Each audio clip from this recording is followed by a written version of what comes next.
In this issue of Real Magic Magazine, Mike Miller talks to NFL Pro Bowl long snapper John Borenbos about how magic lifted him from tragedy and changed his life forever.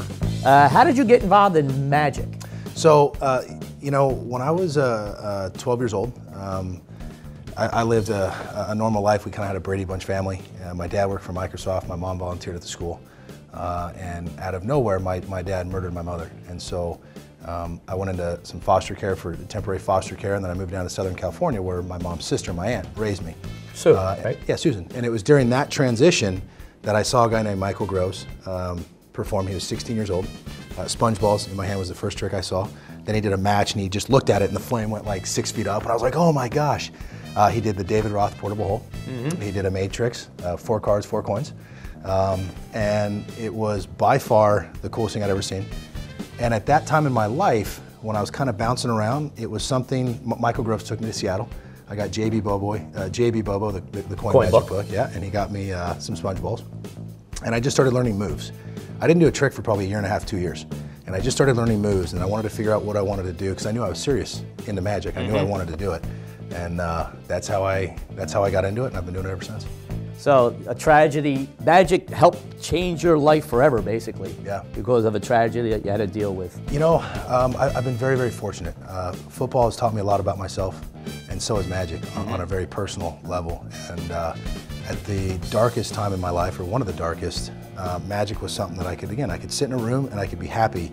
And I didn't really realize it at the time, but when I'd sit down and shuffle a deck of cards, and I saw Ricky Jay's, he did a documentary. Right. And he said, like, people that don't do it don't get it, but like shuffling cards can be so therapeutic and you can think about so many different things and you can relax. Well, that was doing that for me, but it also taught me a lot about myself that I didn't even realize that I would spend so long learning to move and eventually I'd learn it and I'd get it down. And it taught me just what I could do, how difficult something was, but if I made up my mind, I could find a way to get there. Right. And it taught me a lot about overcoming adversity and challenges and just sticking with something, and eventually you'll get it. But persistence breaks down resistance. Also in issue 42, Doc Eason talks to Garrett Thomas about the importance of acknowledging your environment. In the middle of something, I had a crowd going, and the people walked in the door. The door to the restaurant's right behind this camera here, and they have to go down this little hallway into the place. So right in the middle of something, hey, how you doing? Welcome to the cellar. You're here for dinner? What? Right there at the, and I, engage. I engage them. They can suddenly they're recognized. They're obviously there. There's no reason to not somehow acknowledge them. You don't necessarily have to insult them or be rude or whatever else you want to them, but it's there. Same thing. The guy goes up. Somebody gets up and goes to the, leaves the bar. I said, is there something I said? Are you leaving? Oh, I can tell by the look in your eye you're looking for the men's room. That's right down around the corner. Mention my name, you get a good seat. Ha ha ha. We got a little poker game in the men's room in a few minutes. We'd like to have you stop in. Get a seat open for you in there. The only game in town where a flush beats a full house. Ha ha ha ha ha. Okay. So you got a bit. Yeah. Everybody.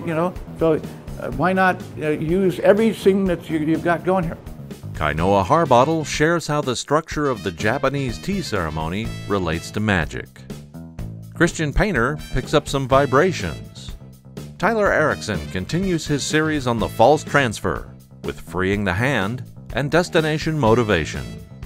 And Garrett Thomas discusses the benefits of creating a musical score for your routines. I looked at the structure of notes in a song, like Mary Had a Little Lamb. It's a note and a word. Seems pretty simple.